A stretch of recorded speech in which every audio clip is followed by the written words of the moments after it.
तो आज के लेक्चर में हम पढ़ेंगे कि बैंक रिकन्सिलिएशन है क्या, बैंक रिकन्सिलिएशन कौन करता है और बैंक रिकन्सिलिएशन हम कैसे करते हैं, और फिर एंड में हम इसके कुछ क्वेश्चंस को सॉल्व करेंगे।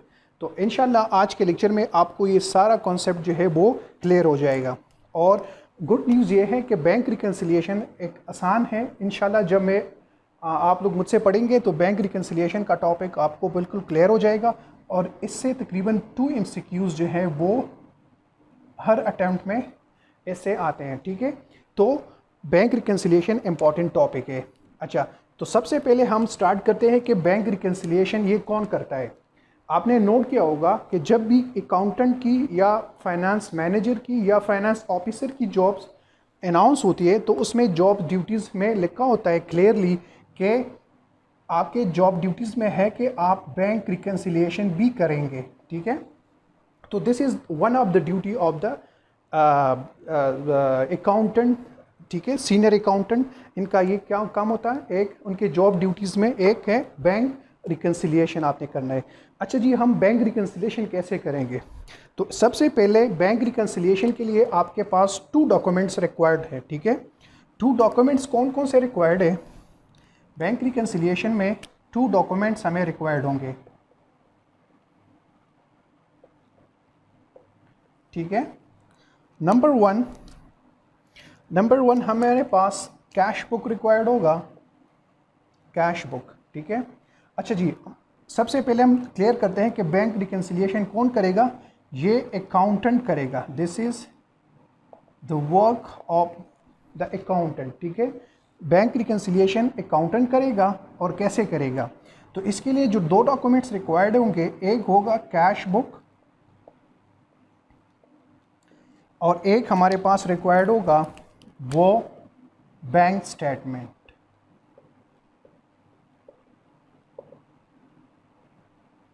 इन 2 डॉक्यूमेंट्स की हेल्प की वजह से हम क्या करेंगे, बैंक रिकन्सिलिएशन करेंगे। ठीक है, अच्छा, तो अकाउंटेंट जो है वो कैश बुक को मेंटेन करता है। जो डेली बेसिस पे ट्रांजैक्शन होती है ना बिजनेस की, परचेज सेल जो भी होगी, वो अकाउंटेंट कैश बुक में उसकी काउंटिंग एंट्रीज करता है। कि सपोज हमारा कैश जो है वो इंक्रीज़ हुआ तो वो क्या करेगा, डेबिट करेगा। अगर कैश जो है डिक्रीज़ हुआ तो वो क्रेडिट करेगा। ठीक है, तो इस तरह सारा जो है वो अकाउंटेंट डेली बेसिस पे अकाउंटेंट एंट्रीज करता जा रहा होता है। ठीक है, साथ साथ में बैंक स्टेटमेंट में क्या होता है, बैंक स्टेटमेंट जो है इसको, बैंक स्टेटमेंट को बैंकर जो है वो मेंटेन करता है। कि बैंकर्स, ठीक है, ये अकाउंटेंट मेंटेन करता है और बैंक स्टेटमेंट बैंकर्स जो है वो मेंटेन करता है। ठीक है, अब मसला कहाँ आता है? ठीक है, क्योंकि जो 2 एक्टिविटीज़ है और 2 डिफरेंट पर्सन करते हैं और उनकी जॉब लोकेशन भी डिफरेंट है ना। ये कंपनी में बैठा होता है, ये बैंक में बैठा होता है। ठीक है, तो एक तो उनका कम्युनिकेशन होता है। ठीक है ना, कि यहाँ पे जो एक्टिविटीज़ होती है तो उनको पता नहीं होता, और यहाँ पे जो एक्टिविटीज़ होती है, कुछ एक्टिविटीज़ की जगह अगर ट्रांजैक्शन वर्ड यूज़ होगी तो वो प्रोफेशनल होगा। ठीक है, तो बैंकर जो है उसको कुछ इंफॉर्मेशन नहीं मिलती, लेट मिल जाती है। ठीक है, इसके बारे में तो मेन जो है, तो बैंक स्टेटमेंट, बैंक रिकन्सिलिएशन के लिए हमारे पास 2 डॉक्यूमेंट्स रिक्वायर्ड है, एक कैश बुक और एक bank statement.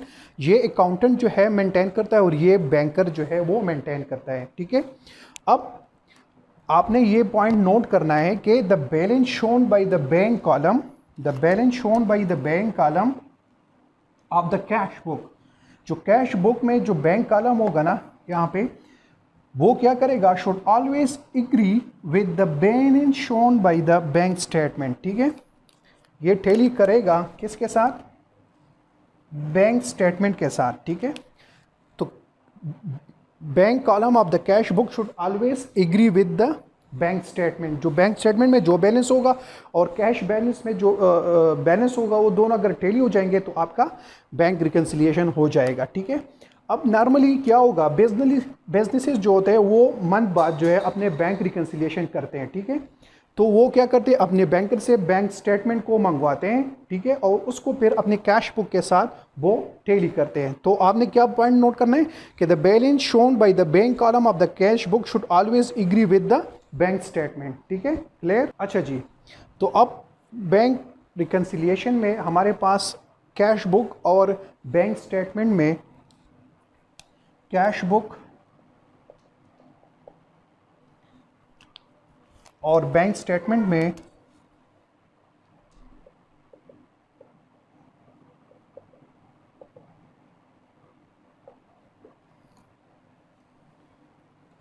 Bank reconciliation, cash book और बैंक स्टेटमेंट में फ़र्क कैसे आएगा, हाउ डिफरेंस अकर, ठीक है।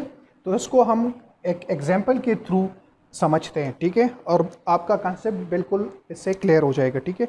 अच्छा जी, मैं इसलिए थोड़े से बेसिक से पढ़ाता हूँ कि कुछ जो एस्पायरेंट्स है वो उनका बैकग्राउंड इकोनॉमिक्स से है या वो मैथमेटिक्स से हैं, तो इसलिए वो रिक्वेस्ट कर रहे हैं कि सर आप थोड़े से बेसिक लेवल के लिए जो है उसको पढ़ाएं ताकि हमारे कॉन्सेप्ट जो है वो बिल्ड होना शुरू हो जाए, ठीक है। अच्छा, तो अब नॉर्मली हम क्या करते हैं कि जब एक चेक रिसीव हमें हो जाता है तो अकाउंटेंट क्या करता है, अकाउंटेंट जो है वो डबल एंट्री करता है इस तरह कि डेबिट बैंक कितने अमाउंट का, RS 5000, ठीक है, और क्रेडिट क्या होगा हमारा जो जिस कस्टमर से हमारा अली है, ठीक है, सपोज ये हमारा कस्टमर है ना, तो ये क्या हो जाएगा, वो हमारा रिसीवेबल डिक्रीज हो जाएंगे, ठीक है। तो डेबिट बैंक, क्रेडिट अली हमारा कस्टमर, ठीक है। और ये हम ऑन द स्पॉट जो भी एंट्रीज हो जाती है ऑन द स्पॉट, हमें चेक रिसीव हुआ तो अकाउंटेंट अपना जो बैंक अमाउंट है ना कैश बुक का वो बढ़ा देगा, ठीक है। ये अकाउंटेंट इस तरह करता है, ठीक है।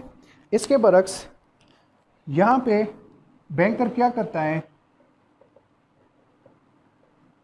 वो ऑन द स्पॉट जो है वो ट्रांजैक्शन रिकॉर्ड नहीं करता है। जब हम ये चेक को बैंक में ले जाएंगे तो ऑन द स्पॉट जो है हमारा अकाउंट वो क्या होगा। अच्छा, मैं आपको समझाऊं इसको कि बैंक में जो अकाउंटिंग एंट्रीज रिकॉर्ड करता है ना और जो बैंकर करता है उन दोनों में फ़र्क होता है। किस तरह, इस तरह के जब हमें कैश रिसीव हो जाता है ना हमारे अकाउंट में तो हम क्या करते हैं, उनको डेबिट करते हैं, ठीक है। अपने कैश को हम इंक्रीज करते हैं विद डेबिट, ठीक है। लेकिन जब हमारा बैंक में हमारा बैंक बैलेंस इंक्रीज हो जाता है ना तो बैंकर हमें क्या करता है, हमें क्रेडिट करता है विद CR, इस तरह क्रेडिट हमें करता है, ठीक है। अगर यहाँ पे हमारा कैश जो है वो डिक्रीज हो जाएगा, ये इंक्रीज के लिए, इसको अगर मैं इस तरह एरो के साथ भी कर सकता हूँ। अगर हमारा कैश डिक्रीज होगा तो हम क्या करेंगे, क्रेडिट करेंगे, ठीक है। और ये डिक्रीज के लिए इस तरह, ठीक है, कैश के लिए, अगर कैश ट्रांजैक्शन के लिए, ठीक है, या बैंक के लिए जो भी हमारा एसेट इंक्रीज होगा तो डेबिट और डिक्रीज होगा तो क्रेडिट। बैंक में क्या होगा कि हमारा जो cash increase bank balance increase होगा तो उसको हम बैंकर जो है वो उसको क्रेडिट पे रिकॉर्ड करेंगे, और अगर डिक्रीज होगा तो हमारे अकाउंट क्या करता है, वो डेबिट करता है, ठीक है। यहाँ तक क्लियर है कि जो बैंकर होता है और अकाउंटिंग एंट्रीज कैसे रिकॉर्ड करते हैं, तो ये हमने क्लियर किया अभी हम। तो यहाँ पे अकाउंटेंट है ऑन द स्पॉट कैश को इंक्रीज करेगा, लेकिन नॉर्मली बिजनेसेस में होता क्या है, जो डेली एक्टिविटीज़ में, कि जब हम बैंक में चेक को ले जाते हैं ना, कि जो हम कस्टमर से चेक रिसीव करते हैं तो हम अपने बैंक में ले जाते हैं, क्यों, ताकि उसको हमारे एक बैंकर जो है वो हमारा अकाउंट का जो बैलेंस है ना वो किस क्या करे, इंक्रीज़ करे। तो बैंकर उसको ऑन द स्पॉट जो है चेक रिसीव होने के बाद ऑन द स्पॉट रिकॉर्ड नहीं करता, हमारे जो बैलेंस होते हैं ना वो इंक्रीज़ नहीं करते। वो क्या करते हैं, उसमें तकरीबन 2 डेज़ इन्वॉल्व हो जाते हैं, 2 डेज़ उसमें लग जाते हैं प्रोसेस में। क्या करेगा कि बैंकर जो है, जो सपोज़ अली ने जो चेक दिया है ना, सपोज़ हमारा बिज़नेस का जो बैंक अकाउंट है वो MCB बैंक में है, ठीक है, और जो हमारा कस्टमर है ना, कस्टमर उसका HBL बैंक अकाउंट है, ठीक है। तो वो क्या करेगा, वो हमें अली जो है हमें HBL बैंक अकाउंट का चेक देगा, हम क्या करेंगे, अपने MCB बैंक में इसको ले जाएंगे, ठीक है, वहाँ पे रखेंगे। तो MCB वाला बैंक क्या करेंगे, वो इस चेक को वापस जो है कंफर्मेशन के लिए HBL को ट्रांसफ़र करेंगे। वहाँ HBL कंफर्म करेगा कि हाँ अली के बैंक अकाउंट में इतना बैलेंस है 5000 कि वो आपके बैंक में ट्रांसफ़र करे, ठीक है। तब जो है इस ट्रांजैक्शन में 2 डेज़ इन्वॉल्व हो जाएंगे। तो जब ये HBL बैंक से कंफर्म हो जाएगा कि हाँ अली के अकाउंट में बैलेंस है, तो उसके बाद जो है वो बैंकर जो है वो रिकॉर्ड करेगा। वो कैसे रिकॉर्ड करेगा? सपोज़ ये हमारा T अकाउंट है ना, तो बैंकर जो हमारा बैंक अकाउंट होगा ना, वो क्या, मैंने आपको कहा ना कि ये क्रेडिट साइड होता है, ये डेबिट साइड होता है। तो हमारा जब बैंक इंक्रीज़ हो जाएगा तो हम क्या पे रिकॉर्ड करते हैं? तो बैंकर कहाँ पे रिकॉर्ड करते हैं? वो क्रेडिट साइड पे रिकॉर्ड करते हैं। तो 2 दिन बाद जो है हमारा बैंक जो है वो इंक्रीज़ हो जाएगा 2 दिन बाद, और यहाँ पे 2 दिन पहले जो है अकाउंट जो है वो इंक्रीज़ हो गया था। तो इसका क्या मतलब कि हमारा कैश बुक है वो ओवरस्टेट कर रहा है, और बैंक स्टेटमेंट जो है वो हमारा जो वो अंडरस्टेट हो रहा है, ठीक है, जो हमारा बैंक अकाउंट है। तो इसकी वजह से फ़र्क पड़ता है, जो प्रोसेस होता है, ठीक है, उसमें 2 दिन लग जाते हैं। तो 2 दिन तक ये हमारा अकाउंट जो है कैश बुक का जो बैंक कॉलम है वो ओवरस्टेट होता है और ये अंडरस्टेट होता है। नॉर्मली हम ही करते हैं, जितने भी आपके भी अकाउंट्स है बैंक के, तो क्या करते हैं, हम कुछ टाइम पीरियड के बाद हम अपने बैंक स्टेटमेंट को रिव्यू करते हैं कि हमारे बैंक में कितना बैलेंस है, ठीक है, कि आया जो बैंक के कुछ सर्विस चार्जेस होते हैं ना, हाइडन जो चार्जेस होते हैं, सपोज़ जो हम ATM ट्रांजैक्शन यूज़ करते हैं, जो ATM सर्विस यूज़ करते हैं ना, तो उसके कुछ कैश विड्रॉल पे उनके कुछ सर्विस चार्जेस होते हैं, उनका हमें पता नहीं होता कि वो कितने जो है वो हमारे अकाउंट से डिडक्ट होते जाएंगे, ठीक है। तो हम तो समझते हैं कि हमारे बैंक अकाउंट में सपोज़ 1 लाख रुपीज़ है, लेकिन जब हम 10,000 कैश विड्रॉल करते हैं तो उसके साथ 20 to 25 रुपीज़ जो है वो सर्विस चार्जेस डिडक्ट करते हैं। तो हम तो अपने हमारे माइंड में होता है कि सपोज़ 10,000 विड्रॉ किए तो हमारे पास 90,000 बैलेंस है, लेकिन बैंक में क्या होगा, वो 10,000 जो हमने विड्रॉल किए वो डिडक्ट होंगे प्लस 25%। तो मीन्स के 10,025 रुपीज़ हमारा बैंक जो है वो डिक्रीज़ होगा, और हम हमारे माइंड में हम क्या करेंगे, हम सिर्फ 10,000 जो है उसको हमारे माइंड में होगा कि हमारे बैंक बैलेंस जो है वो 90,000 है। अब इसको 5,000 रुपीज़ को T अकाउंट पे हम अगर देखें तो हमारा ये बैंक होगा ना, बैंक अकाउंट, ठीक है, वो इंक्रीज़ हो जाएगा डेबिट 5,000, ठीक है। यहाँ पे मैंने आपको कहा ना कि बैंक अकाउंट है। अब यहाँ पे 2 दिन प्रोसेस में जो लगते हैं ना, अभी ये यहाँ पे अमाउंट जो है अपडेट नहीं हुआ है, तो इसका मतलब कि ये अमाउंट जो है ये ओवरस्टेटेड है। ये क्या है? ओवरस्टेटेड है, ठीक है। तो नॉर्मली हम क्या करते हैं कि हम इन दोनों बैलेंस को टैली करने के लिए हम क्या करते हैं, यहाँ पे इस अमाउंट को भी डिक्रीज़ करेंगे। तो इसको डिक्रीज़ करने के लिए हम क्या करेंगे, इसको हम क्रेडिट करेंगे विद 5,000 रुपीज़। तो इसको हम क्रेडिट करेंगे तो इसका मतलब कि नेट इफेक्ट जो है हमारा वो 0 हो जाएगा, दोनों टैली हो जाएंगे, ठीक है। जब यहाँ पे अमाउंट क्रेडिट हो जाएंगी ना, प्रोसेस हमारा जो अली अकाउंट है उसके उसके जो बैंकर है वो क्लेरिफाई करें कि हाँ उसके अकाउंट में इतने बैलेंस है, तब जो है यहाँ पे ये रिकॉर्ड हो जाएगा। तो फिर दोनों टैली हो जाएंगे, फिर हम यहाँ पे रिकॉर्ड करेंगे, ठीक है। तो ये नॉर्मली इस तरह हम टैली करते जाएंगे। इसको मज़ीद कुछ एग्जांपल्स के साथ हम डिस्कस करते हैं। अच्छा जी, कुछ कॉजेज़ ऑफ डिसएग्रीमेंट आपके समझाने के लिए मैंने लिखे हैं 2 यहाँ पे, थोड़ा सा कंसेप्ट बिल्ड करने के लिए, कि जो बैंक सर्विस चार्जेस डिडक्ट करते हैं ना एटसेट्रा, उसकी वजह से डिसएग्रीमेंट आ जाता है कैश बुक में, और जो बैंक स्टेटमेंट होता है उनमें फ़र्क आ जाता है कि बैंक सर्विस चार्जेस, ठीक है। क्यों? क्योंकि मैंने आपको भी समझाया कि जो कैश बुक होगा जो अकाउंटेंट मेंटेन करता है, और जो बैंक स्टेटमेंट होता है ना, अब यहाँ पे ATM हमने यूज़ की, सपोज मैंने एग्जांपल दी ना, तो क्या होगा, वो डायरेक्टली यहाँ पे डिडक्ट होगा, और हमें मंथ बाद या जब हम बैंक स्टेटमेंट मंगवाते हैं तभी हमें पता चलेगा कि हाँ यहाँ पे हमारी बैंक अकाउंट से सर्विस चार्जेस ₹20 रुपीज़ जो है वो डिडक्ट हो गई है, माइनस हो गई है, ठीक है। तो फिर बैंक स्टेटमेंट से हम क्या करेंगे, यहाँ से भी 25 रुपीज़ जो है डिडक्ट करेंगे, तभी ये दोनों टैली हो जाएंगे, ठीक है। या इंटरेस्ट चार्जेस। बैंक जो है वो नॉर्मली जो हमें सर्विस दे रहा है ना, उसका इंटरेस्ट चार्जेस भी डिडक्ट करते हैं। हमारे बैंक में जो हमारे पैसे पड़े होते हैं ना, उनसे डिडक्ट करते हैं। तो उसका भी हमें पता नहीं चलता कि बैंक ने कब और कितने अमाउंट का इंटरेस्ट जो है हमारे बैंक से वो डेबिट किया है। डेबिट मीन कि हमारे बैंक को डिक्रीज़ किया है, ठीक है। तो जब बैंक स्टेटमेंट मिल जाएगी तो हम इसको भी, जो इंटरेस्ट चार्जेस है उसको भी यहाँ पे एडजस्ट करेंगे, और जो बैंक इंटरेस्ट होगा ना,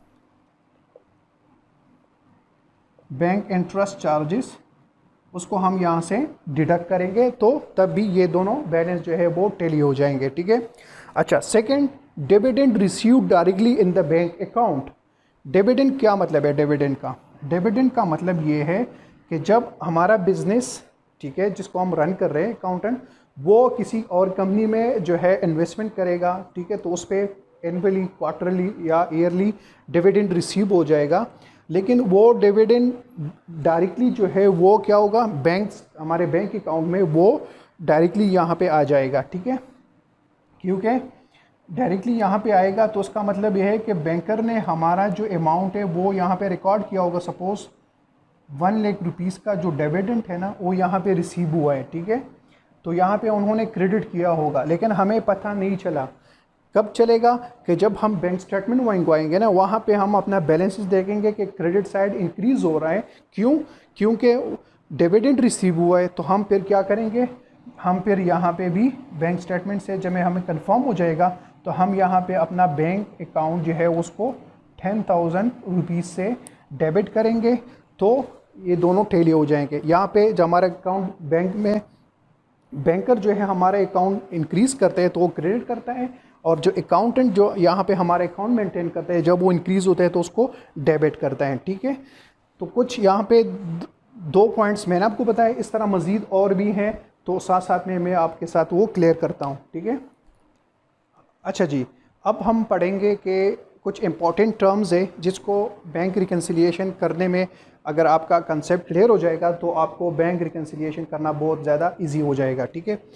तो इसमें सबसे पहले जो टर्म है वो है अनप्रेजेंटेड चेक। अनप्रेजेंटेड चेक होता क्या है कि जब सपोज़ हमने क्या किया कि हमने कंपनी Z लिमिटेड से, हमने क्या किया, हमने कंपनी Z लिमिटेड से सर्विसेज ली, कि उसने हमें IT की सर्विसेज दी। किस चीज़ की? IT की। हमें सॉफ्टवेयर दिया, ठीक है, हमें अकाउंटिंग सॉफ्टवेयर जो है वो इंस्टॉल करके दिया। तो हम Z लिमिटेड को क्या करेंगे, हम उसको पेमेंट करेंगे ना। हम उनको जब पेमेंट करेंगे, इस सर्विस के अगेंस्ट में हम उनको पेमेंट करेंगे। पेमेंट किस तरह करेंगे? हम बाई चेक जो है पेमेंट करेंगे, ठीक है, बाई चेक हम उसको पेमेंट करेंगे। सपोज़ हमने RS 2 lakhs की सर्विसेज ली, ठीक है। तो 2 लाख की सर्विसेज हमने ली, तो हम बाई चेक जो है पेमेंट करेंगे इसको। तो अकाउंटेंट क्या करेगा? अकाउंटेंट ये करेगा कि वो ऑन द स्पॉट जो है इस ट्रांजैक्शन को रिकॉर्ड करेगा, ठीक है। क्या करेगा? ऑन द स्पॉट जो है इस ट्रांजैक्शन को रिकॉर्ड करेगा। कैसे? कि हमने क्या किया कि हमने पेमेंट की ना, तो हमारा जो कैश, हमारा जो बैंक अकाउंट है वो डिक्रीज़ हो गया ना। क्रेडिट हम करेंगे, किस अकाउंटेंट कर रहे हैं, क्योंकि ये क्या कर रहे हैं, ये ट्रांजैक्शन अकाउंटेंट रिकॉर्ड कर रहे हैं। तो RS 2 लाख रुपीज़ से हमारा जो बैंक अकाउंट है वो डिक्रीज़ हो गया, ठीक है। क्यों? क्योंकि हमने कंपनी को पेमेंट की है, हमने चेक जो है उसको Z लिमिटेड को चेक दिया है, Z लिमिटेड को हमने चेक दिया है। तो ये ऑन द स्पॉट जो है हमारा जो बैंक अकाउंट है वो हमने डिक्रीज़ किया है बाई 2 lakhs। अब होगा क्या? होगा ये कि बैंकर क्या करेगा, वही तरीका जो मैंने पहले बताया कि बैंकर जो है हमारा अकाउंट जो है वो डायरेक्टली डिक्रीज़ नहीं करेगा जब तक कि वो हमारा जो Z लिमिटेड का जो बैंकर होगा ना, Z लिमिटेड का, वो अप्रोच करेगा हमारे जो बैंकर को कि हाँ, इस यहाँ से आपने 2 लाख रुपीज़ जो है वो जेड लिमिटेड के अकाउंट में ट्रांसफ़र करने हैं, तो 2 दिन बाद जो है यहाँ पे ये एंट्री 2 दिन बाद यहाँ पे अकर होगी।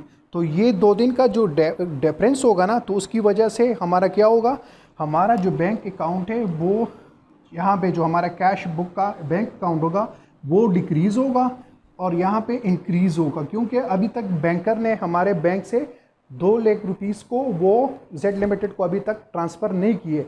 जब ये करेगा 2 दिन बाद, तब जो है ये ट्रांजैक्शन टैली हो जाएगा। ठीक है, तो ये इस कॉन्सेप्ट में क्या है, अनप्रेजेंटेड चेक के हमने चेक को प्रेजेंट किया, लेकिन अभी जो हमारा जो सप्लायर है ना, अभी उसने अभी तक प्रेजेंट नहीं किया, इस चेक को अनप्रेजेंट किया अभी तक, मींस के इसको क्लियर नहीं हुआ है, हमारे बैंक से अकाउंट अभी तक डिक्रीज़ नहीं हो गए हैं, तो इसको हम क्या कहते हैं, अनप्रेजेंटेड चेक।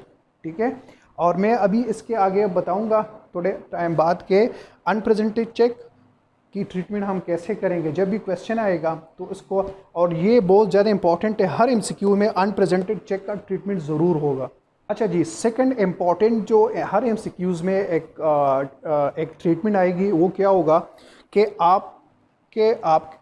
आप जो है एक चेक रिसीव करेंगे अपने कस्टमर से। ठीक है, आपने कस्टमर को कुछ गुड्स, सपोज एग्जांपल है, एग्जांपल के थ्रू समझाएंगे। तो सपोज आपने क्या किया, आपने RS 2 लाख रुपीज़,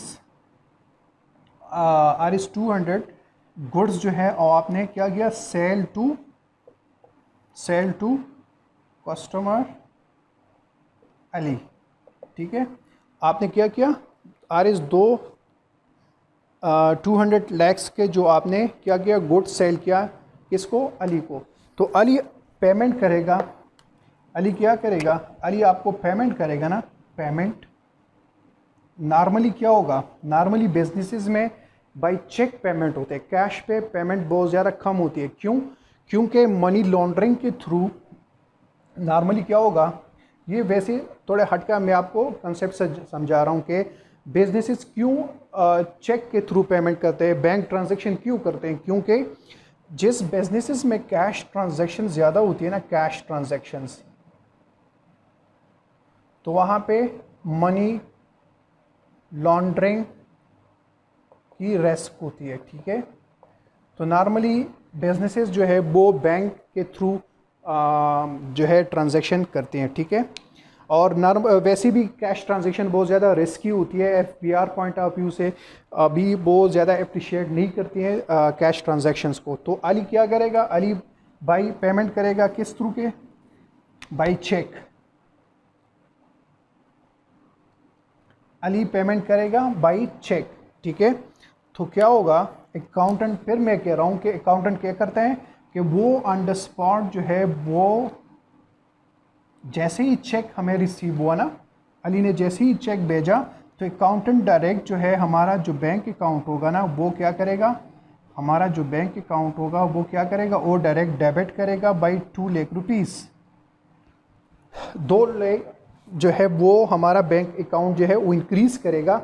अब अगेन फिर क्या होगा कि बैंकर जो है, बैंकर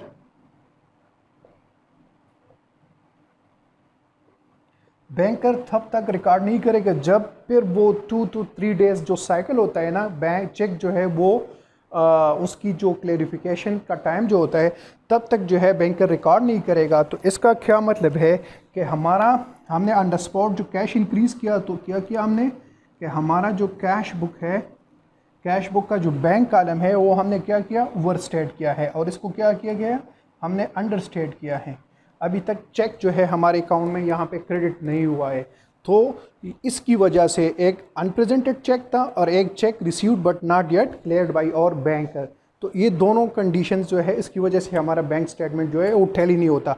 इसकी भी ट्रीटमेंट मैं बताऊंगा अभी कि हम इसको कैसे जो है उसकी ट्रीटमेंट करेंगे अगर ये पॉइंट आ जाए। ये हर MCQs में ये दो अभी मैं मज़ीद अभी आपको बताऊँगा 2 टर्म्स जो हैं यूज़ होते हैं और ट्रीटमेंट, तो उसको भी अभी हम क्लियर करते हैं। अच्छा जी, तो 3rd नंबर पॉइंट है credit if any in bank statement, कि बैंक स्टेटमेंट में कुछ क्रेडिट ट्रांजैक्शन हो गया।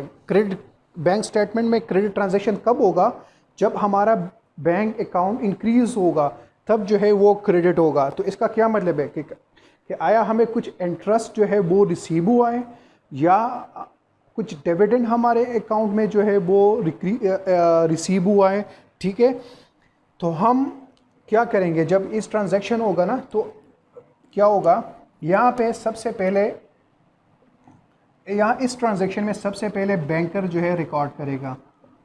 बैंकर जो है ना उस क्या करेगा, हमारे अकाउंट को वो इंक्रीज़ करेगा। सपोज़ RS 500 रुपीज़ का कुछ इंटरेस्ट हमें रिसीव हुआ है ना, तो ये क्रेडिट साइड पे इंक्रीज़ होगा, ठीक है।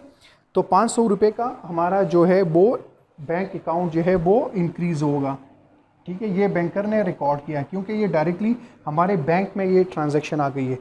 अकाउंटेंट को अभी तक पता नहीं, अकाउंटेंट को अभी तक इस ट्रांजैक्शन का पता नहीं है। ये तो नॉर्मली बस यहाँ पे जो एक्टिविटीज़ होता है उसको रिकॉर्ड करता है, लेकिन यहाँ पे इस ट्रांजैक्शन का वो पता नहीं होगा। जब यहाँ पे सपोज़ ये 20 मार्च को ये ट्रांजैक्शन हुआ है ना, और मंथ एंड पे 30 मार्च को हम जब यहाँ बैंक से अपना बैंक स्टेटमेंट मंगवाएंगे ना, तो उसमें पूरे महीने का ट्रांजैक्शंस होंगे। तो तब जब ये अकाउंटेंट देखेगा कि वाह जी ये ट्रांजैक्शन कहाँ से, ये अमाउंट तो यहाँ पे आ गई है, हमें पता नहीं, तो क्या होगा, तो इसका मतलब ये है कि हमारा जो बैंक अकाउंट है यहाँ पे वो स्टेट कर रहा है, यहाँ पर ये ज़्यादा है, और यहाँ पे हमारा जो bank column of the cash book है वो डिक्रीज़ है और यहाँ पे इंक्रीज़ है। तो जो बैलेंस है ना वो यहाँ पे इंक्रीज़ कर रहे हैं, यहाँ पे डिक्रीज़ कर रहा है। तो इसकी वजह से भी, इसी पॉइंट की वजह से भी हमारा जो है दोनों बुक ऑफ अकाउंट्स में वो डिफरेंसेस आ रहे हैं, तो इसी वजह से ये टैली नहीं हो रहा। तो ये भी पॉइंट नोट करना है, और आगे हम एग्जाम्पल में ये पॉइंट, इस तरह के एग्जाम्पल को यहाँ इस तरह की ट्रीटमेंट को हम वहाँ पे क्लियर करेंगे कि अगर ये ट्रांजैक्शन आ जाए तो फिर जो है उनकी एंट्री कैसे करेंगे। अच्छा जी, अब नेक्स्ट स्टेप हमारा आता है सोल्यूशन का, कि हमारा बैंक रिकन्सिलिएशन पे क्वेश्चन आएगा तो हम उसको सॉल्व कैसे करेंगे, ठीक है।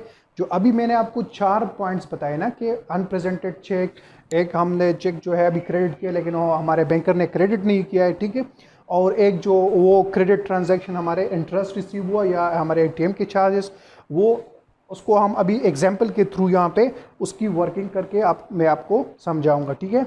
यहाँ पे एक ट्रांजैक्शन हो गया ना, जो हमारा वाला फर्स्ट पॉइंट था कि अनप्रेजेंटेड चेक वाला।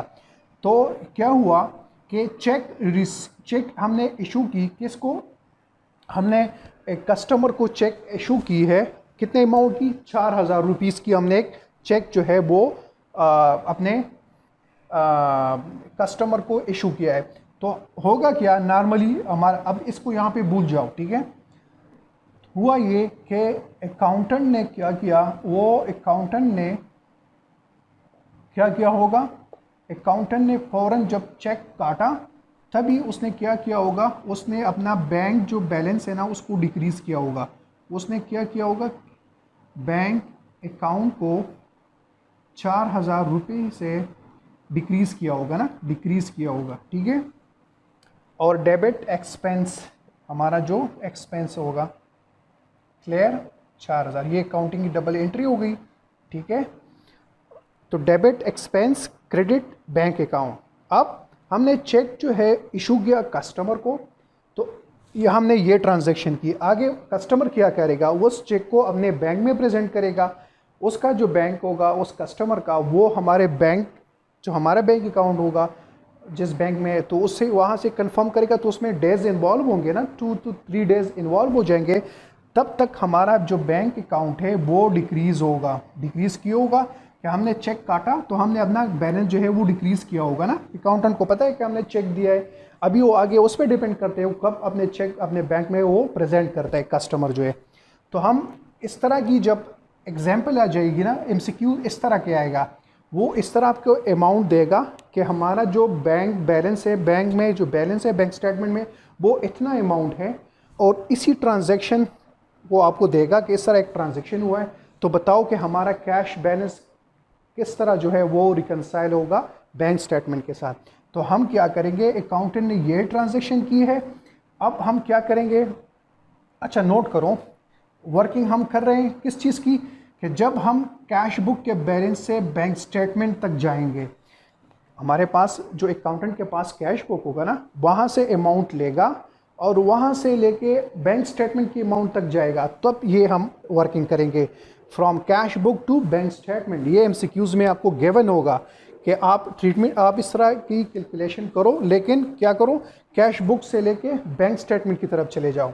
अब होगा क्या कि हम बैंक बैलेंस, वहाँ पे आपको लिखा होगा कि आपका बैंक कैश बैलेंस इतना है और बैंक में इतना बैलेंस है, तो फ़र्क है ना, 4000 का फ़र्क है ना। तो वो आपको कहेगा कि आप कैश से बैंक स्टेटमेंट की अमाउंट तक जाओ, मतलब इस अमाउंट से इस अमाउंट तक वर्किंग करो और इसको ठेली करो, इस ट्रांजैक्शन की ट्रीटमेंट करो करेक्ट से। तो आप नोट करो, जब भी इस तरह का ट्रांजैक्शन होगा जिसमें आपने कस्टमर को चेक दिया, अकाउंटेंट ने उसको डिक्रीज़ किया, लेकिन यहाँ पे आपके बैंक से अभी तक वो अमाउंट डिक्रीज़ नहीं हुआ है, तो आप क्या करेंगे, सिंपली आप उसको ऐड करेंगे। ये नोट करो अपने पास, इस तरह की अमाउंट क्या करेंगे, आप ऐड करेंगे। ऐड क्यों करेंगे, क्योंकि आपने अपना कैश जो है वो डिक्रीज़ किया है, वहाँ पे ट्रांजैक्शन अभी रिकॉर्ड ही नहीं हुआ, तो अब आप वापस यहाँ पे रिकॉर्ड करेंगे, तभी आपका ये कैश बुक जो है बैंक के साथ जो है वो टैली हो जाएगा। तो आप क्या करेंगे, आप ऐड करेंगे। तो ऐड करने से ऐड बैक करेंगे आप क्या, किस चीज़ को, आरएस चेक जो अमाउंट है 4000 का, तो इसको अगर आप ऐड करेंगे इसी अमाउंट के साथ तो क्या हो जाएगा, तो आपका बैंक बैलेंस आ गया ना, यहाँ पे कैश बुक भी 14000 और ये, तो दोनों टैली हो गए। ठीक है, तो ये था एस एग्जाम्पल, जो फर्स्ट हमने लिखा था ना, उसका ट्रीटमेंट बताया कि जब आप चेक इशू करेंगे लेकिन आगे से वो प्रेजेंट ही नहीं हो रहा जो आपका जो कस्टमर है। ठीक है, तो इसको नोट करो और इस पर प्रैक्टिस करो। प्रैक्टिस के लिए भी मैं आपके पास जो है वो एमसीक्यू शेयर करूँगा, कुछ क्वेश्चंस है उसको मैं आपके साथ शेयर पहले सॉल्व करूँगा। अभी तो मैं आपको स्टेप बाय स्टेप जो है उसकी कंसेप्ट जो है समझा रहा हूँ, फिर हम इसके बाद इस कंसेप्ट समझाने के बाद मैं एक डिटेल्ड क्वेश्चन जो है उसको आपके साथ जो है यहाँ पे सॉल्व करूँगा। अच्छा जी, अब सेकंड पॉइंट को हम क्लियर करते हैं। ठीक है, सोल्यूशन में है कि हम कैश बुक से बैंक स्टेटमेंट तक जो है टैली करेंगे। कैश बुक से बैंक स्टेटमेंट तक एक ट्रांजैक्शन है कि हमने कस्टमर से ना एक चेक रिसीव हुआ है, तो हमने कस्टमर से एक चेक रिसीव किया, हम उस चेक पे करेंगे अपने बैंक में, अपने बैंक में ले जाएंगे ना उस चेक को। ऑफ आरएस 20,000 अमाउंट का एक चेक हमने रिसीव किया है, but not collected and credit by the bank. जो बैंक है ना उसने अभी तक वो कलेक्ट नहीं किया और क्रेडिट नहीं किया। क्रेडिट कब करता है, जब जो कस्टमर जो हम चेक वहाँ पे प्रेजेंट करेंगे ना, क्रेडिट कब करते हैं, जब वो हमारे जो कस्टमर है ना उसके बैंक से वो कंफर्म करता है कि हाँ उसमें इतना अमाउंट है, तब जो है उसको हमारे बैंकर जो है उसको क्रेडिट करता है। ठीक है, तो नॉर्मली सबसे पहले जो है अकाउंटेंट जो है वो ट्रांजैक्शन इस तरह रिकॉर्ड करेगा कि वो तो खुश हो जाएगा ना अकाउंटेंट, जब कैश जो है वो रिसीव हो जाएगा, वो क्या करेगा, फ़ौरन जो है वो डेबिट करेगा, 20,000 अमाउंट को डेबिट करेगा। ठीक है, कैश, ठीक है, सॉरी चेक है ना, तो बैंक को वो क्या करेगा, 20,000 से इंक्रीज़ करेगा और कस्टमर को क्रेडिट करेगा बाई 20,000। ठीक है, लेकिन यहाँ पे अभी तक बैंक में 2-3 दिन का टाइम लगेगा।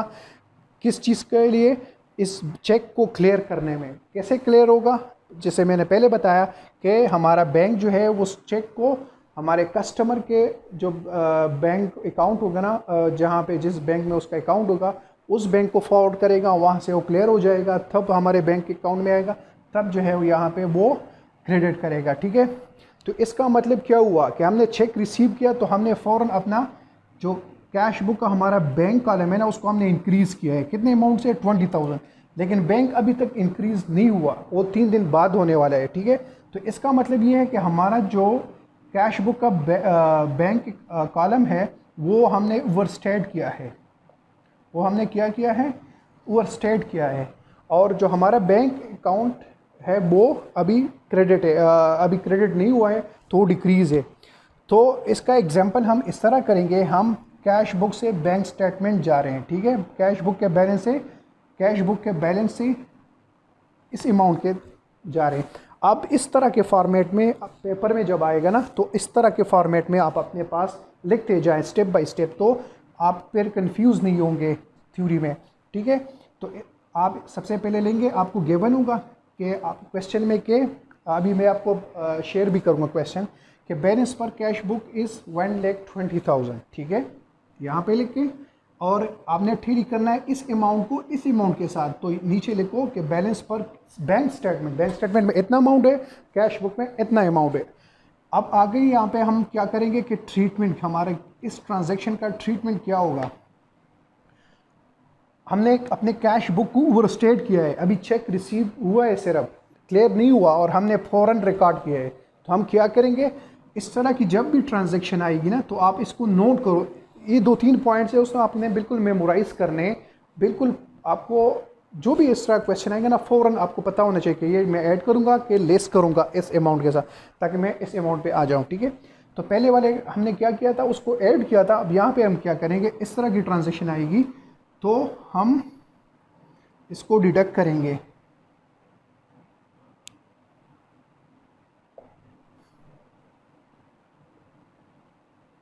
इसको हम लेस करेंगे, यहाँ पे लेस करेंगे, ठीक है, इसको नोट करो, इसको हम लेस करेंगे तो फिर हमारे ये दोनों बैलेंस जो है यहाँ पे क्या आ जाएगा, 1 लाख आ जाएगा।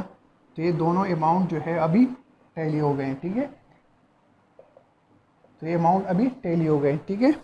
तो इस तरह की ट्रांजैक्शन आएगी तो आपने क्या करना है, लेस करना है, ठीक है, क्लियर। अच्छा जी, अब नेक्स्ट ट्रीटमेंट है पॉइंट नंबर 3, और पॉइंट नंबर 3 में क्या है कि credit if any in the bank, क्या होगा, ये अभी पॉइंट एग्जांपल यहाँ पे एग्जांपल ये है, लेकिन पॉइंट ये credit if any in the bank, कि आपके बैंक में कोई क्रेडिट ट्रांजैक्शन आ गया, कोई जो है अलादीन का चराग हो गया, ये जरदारी स्विस बैंक अकाउंट है ना, कि अमाउंट बैंक में रिसीव हुआ है लेकिन अभी तक पता नहीं है कि ये किसका है, ठीक है। तो होगा क्या कि credit if any in the bank, example ये है कि सपोज कि dividend of Rs 10,000 receive directly in the bank on 3 मार्च, के 10,000 की डिविडेंड रिसीव हो गई है 3 मार्च को बैंक में डायरेक्टली। तो जो कंसेप्ट हमने डेवलप किया अभी तक ना, कि क्या किया कि अभी तक ये बैंक में डायरेक्टली आ गई, तो अकाउंटेंट को अभी तक कोई पता नहीं है, अकाउंटेंट जो है ना उसको अभी तक पता नहीं कि अब हमारे बैंक में इतना अमाउंट रिसीव हुआ है। उसको कब पता चलेगा, जब बैंक स्टेटमेंट आएगी तब उसको पता होगा कि 3 मार्च में ये ट्रांजैक्शन हुआ था, और अभी हमने अपनी कैश बुक में उसको रिकॉर्ड ही नहीं किया है। तो क्या हो, इसका क्या मतलब है, हम वैसे ही अपने आप से कहें ना कि इसका एक ट्रांजैक्शन का क्या इफेक्ट आएगा। इसका इफेक्ट ये होगा कि हमारा बैंक स्टेटमेंट जो है वो ओवरस्टेटेड है, और हमारा कैश बुक का जो बैंक अकाउंट है वो अभी तक अंडरस्टेटेड है, मींस कि अभी तक हमने ट्रांजैक्शन रिकॉर्ड नहीं किया है। तो ये वाला साइड जो है अभी डिक्रीज़ है, वो वाला साइड जो है अभी ओवरस्टेट कर रहा है। तो हम क्या करेंगे कि हम सबसे पहले उसी क्वेश्चन से उसका जो हमारे कैश बुक में जितना अमाउंट पड़ा हुआ है ऑलरेडी पहले ना, मतलब सपोज 4 मार्च पे या 4 मार्च पे हमारा जितना bank column of the cash book में कितना अमाउंट पड़ा है 90,000 का, तो हम वहाँ पे लिखेंगे। उसके बाद हम ये एडिशन करेंगे या सब्ट्रैक्शन, जो भी ट्रांजैक्शन होगी ना, हम यहाँ पे उसकी ट्रीटमेंट करेंगे। तो उसी ट्रीटमेंट के बाद हम जो बैंक स्टेटमेंट बैलेंस है ना उसके साथ हम एग्री करेंगे, ठीक है। तो अब यहाँ पे क्या करेंगे कि हमारा कैश बैलेंस जो है वो डिक्रीज़ है, ये वाला साइड हमारा डिक्रीज़ है। तो हम क्या करेंगे, कैश बुक को हम इसके बराबर करने के लिए ये ट्रांजैक्शन रिकॉर्ड करेंगे। तो हम ये ऐड करेंगे, हम क्या करेंगे, ऐड बैक करेंगे। तो आप नोट करो कि इस तरह का ट्रांजैक्शन होगा, तो हम क्या करेंगे, ऐड बैक करेंगे। कितने अमाउंट का, 10,000 का हम रिकॉर्ड करेंगे। तो ये दोनों अमाउंट जो है फिर टैली हो जाएंगे, ठीक है। इस तरह के पॉइंट्स को क्लियर करके अब आगे हम एग्जाम्पल पढ़ेंगे ना, तो उससे आपको वो बिल्कुल ईजी हो जाएगा, फिर आप खुद सॉल्व करते जाएंगे। मैं यहाँ पे क्वेश्चन नोट करूँगा, आप खुद पहले उसको सॉल्व करेंगे, फिर इसके बाद जो है उसको मैं सॉल्व कर। अच्छा जी, जो लास्ट हमारा 4th नंबर पॉइंट है कि क्या हुआ कि debit if any in the bank statement, कि जो हमारे बैंक स्टेटमेंट में कोई डेबिट ट्रांजैक्शन हो गया है। डेबिट ट्रांजैक्शन कब होता है, पहले हमने इसको समझना है कि डेबिट ट्रांजैक्शन तब होता है जब हमारा बैंक डिक्रीज़ होगा। डिक्रीज़ कब होगा, कुछ सर्विस चार्जेस हो गए, वो बैंक ने हमें अकाउंट से डिडक्ट किए होंगे, ठीक है, या कोई इंटरेस्ट डिडक्ट किया होगा, तब जो है वो डेबिट ट्रांजैक्शन होता है कि हमारा बैंक स्टेटमेंट जो है वो डिक्रीज़ होगा। वो हमारा क्या करता है, बैंक स्टेटमेंट में हमारा बैंक अकाउंट से कुछ अमाउंट डिडक्ट होंगे, तब डेबिट ट्रांजैक्शन होता है, ठीक है। तो इस तरह की ट्रांजैक्शन होती है, उसको हम एक एग्जांपल के थ्रू समझते हैं कि bank deduct an amount of Rs 5,000 from our bank account, के डिडक्ट किए an amount of Rs 5,000 from our bank account, ये ठीक है, 5,000 interest from our bank account on 3rd March, ठीक है। तो अब क्या हुआ कि हमारा जो बैंक अमाउंट है वो डिक्रीज़ है कैश बुक्स में। अकाउंटेंट ने अभी तक, उसको पता नहीं है इस ट्रांजैक्शन के बारे में, तो अकाउंटेंट ने अभी तक ये ट्रांजैक्शन रिकॉर्ड नहीं किया है। अभी तक ये ट्रांजैक्शन रिकॉर्ड नहीं किया है। कब रिकॉर्ड करेगा, जब उसके पास बैंक स्टेटमेंट आएगा। बैंक स्टेटमेंट जब आएगा तो उसको पता चलेगा हाँ इस तरह का अमाउंट है, वो बैंकर ने हमारे अकाउंट से डिडक्ट किया है, लेकिन अभी तक मैंने डिडक्ट नहीं किया है, तो जिसकी वजह से हमारा जो अमाउंट है वो इंक्रीज़ कर रहा है, बैंक स्टेटमेंट से इंक्रीज़ कर रहा है, ठीक है ना। 90,000 एंड 1 लाख हमारा कैश बैलेंस जो है वो अभी इंक्रीज़ है। तो अकाउंटेंट इसको एंट्री कैसे करेगा, वो डिडक्ट करेगा, लेस करेगा इस अमाउंट को। ये 10,000 हम लिखेंगे, ठीक है। तो इसको अगर हम 10,000 अमाउंट लेस करेंगे तो हमारे पास 90,000 आएगा, तब ये दोनों अमाउंट जो है वो टैली हो जाएंगे, ठीक है। तो ये था हमारा bank reconciliation from cash book to bank statement. फिर हम पढ़ेंगे बैंक स्टेटमेंट से हम कैश बुक किस तरह जाएंगे। यहाँ पे अगर हमारे पास बैंक अमाउंट होगा तो हम कैश बुक कैसे जाएंगे, लेकिन इससे पहले हम एक एग्जांपल को सॉल्व करते हैं, ठीक है, जिसमें बहुत ज़्यादा अकाउंटिंग एंट्रीज हों। अच्छा जी, तो अब हम कंटिन्यू कर रहे हैं। मैं समराइज़ कर रहा हूँ पूरे लेक्चर को, और इसके बाद, इस समराइज लेक्चर के बाद, रिवीजन के बाद, इस टॉपिक की हम क्या करेंगे, बैंक रिकन्सिलिएशन की प्रैक्टिस करेंगे, MCQ प्रैक्टिस करेंगे, ठीक है। 2-3 MCQs करेंगे।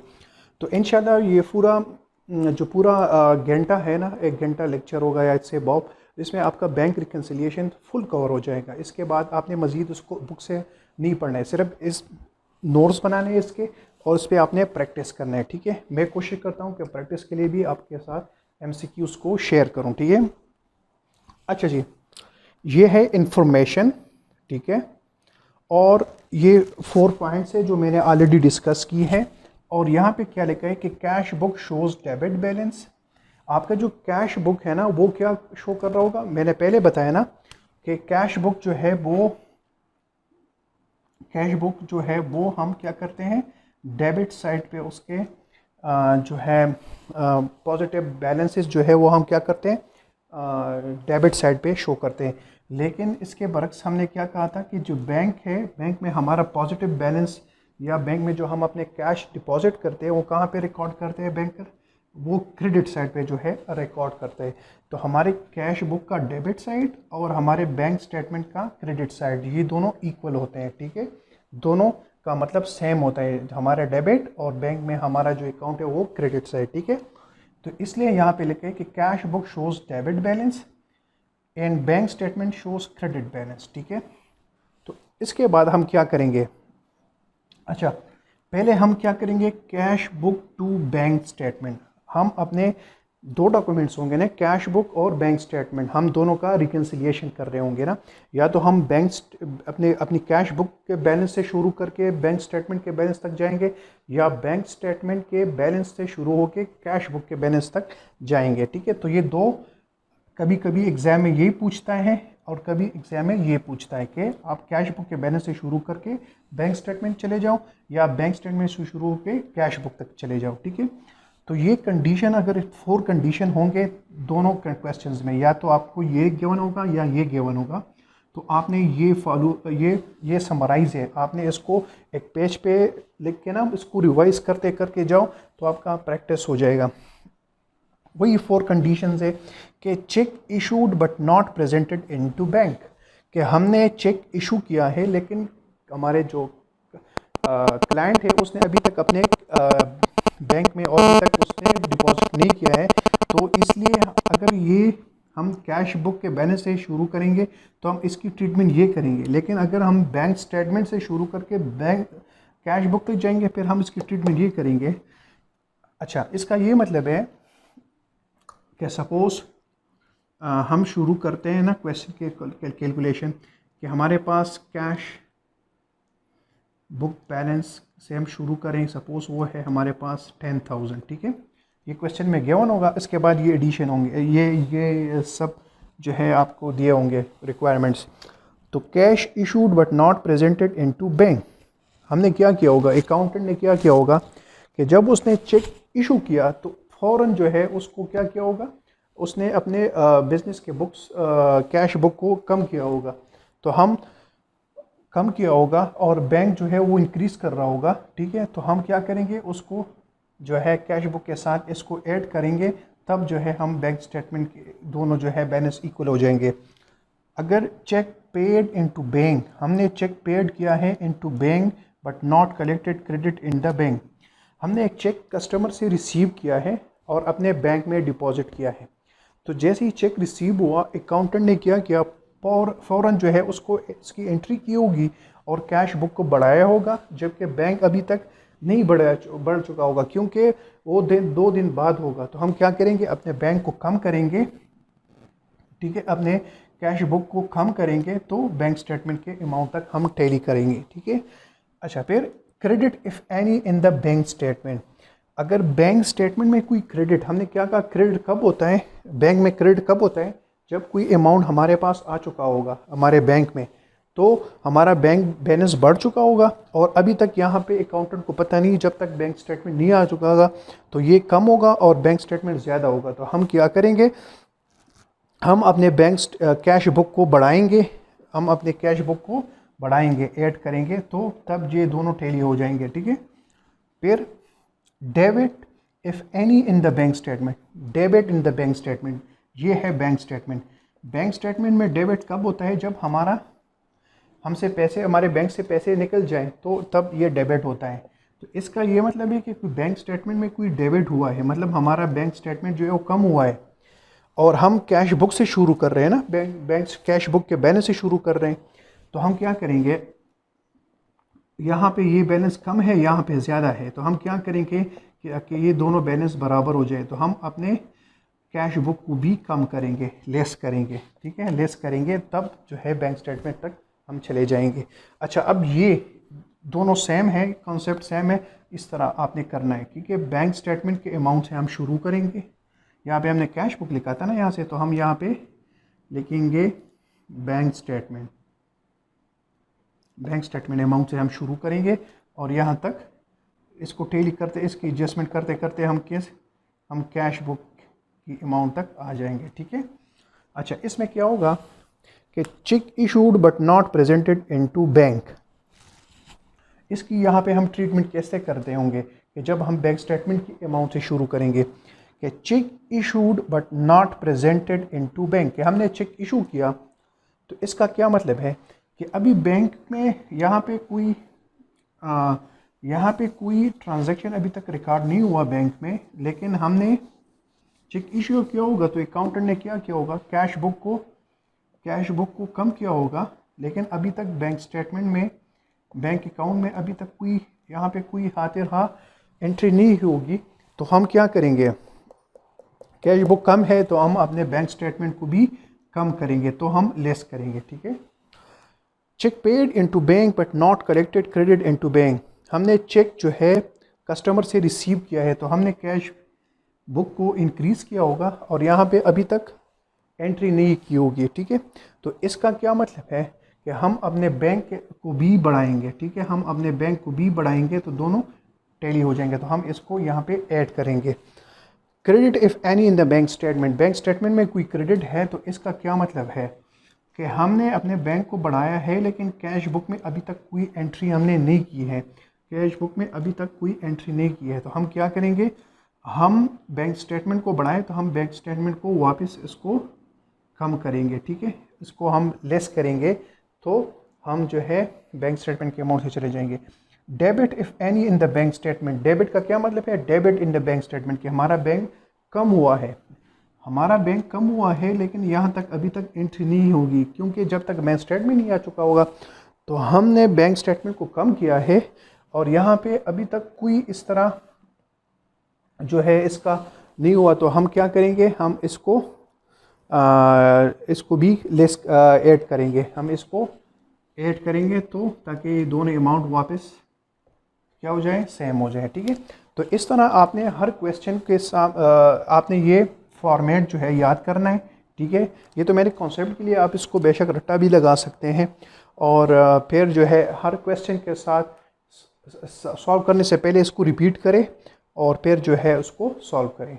अच्छा, जो स्टूडेंट्स अभी हमारे पास जो क्वेश्चन है ना, इसको हम सॉल्व करते हैं, ठीक है। सबसे पहले हम अपनी क्वेश्चन की ब्रेक डाउन करते हैं, ठीक है, ताकि हमें ईजी हो जाए। क्या हुआ कि ऑन 31 दिसंबर 2020 साल के एंड पे the balance of cash book column, जो रेड में हमने मार्क किया है वो क्या है, balance of cash book column of a trader was कितना है, कैश बुक में आपका बैलेंस है 1401, ठीक है।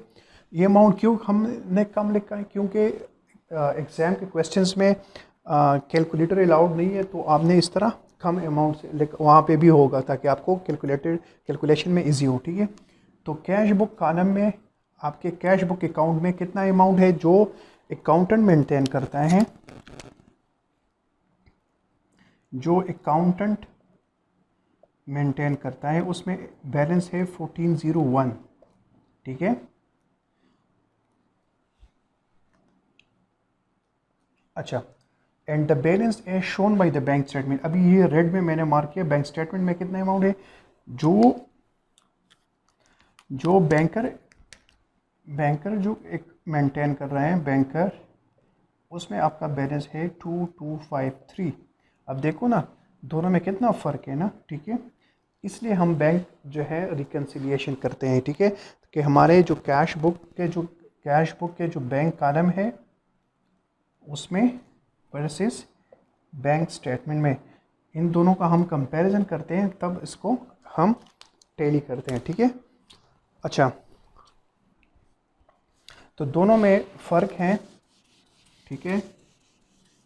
अब हम करेंगे क्या कि किस वजह से हम दोनों जो है ये टैली नहीं हो रहा, ठीक है।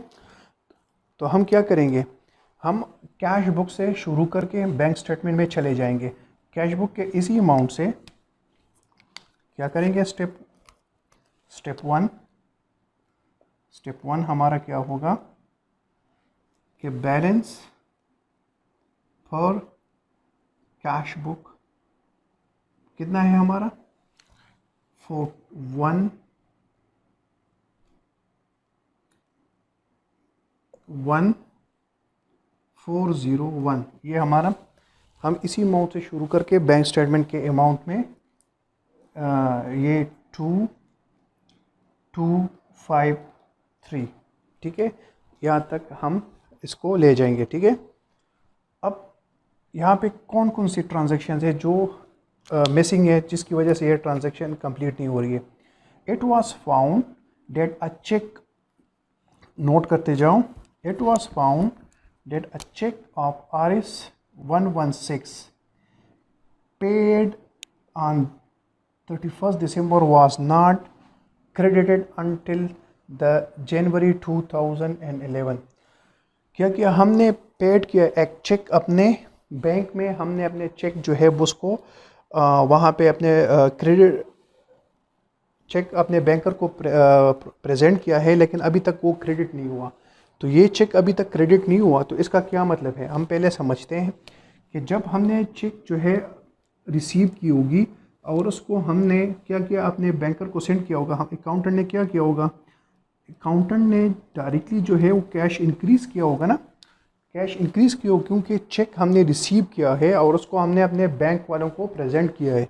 तो इसका मतलब है कि हमने क्या किया होगा, अपनी कैश बुक में हमने अपने कैश बुक को इंक्रीज़ किया होगा, इसी 116 अमाउंट से इंक्रीज़ किया होगा ना। तो अब हम इसको टैली करने के लिए, और बैंक में अभी तक क्रेडिट नहीं हुआ क्योंकि 2-3 दिन लगेंगे, तो हमारा बैंक जो है वो अंडरस्टेटेड है और हमारा कैश बुक है वो ओवर स्टेटेड है। तो हम इसको टैली करने के लिए हम अपना कैश बुक को भी कम करेंगे, ठीक है, कैश बुक को भी कम करेंगे। तो हम क्या करेंगे,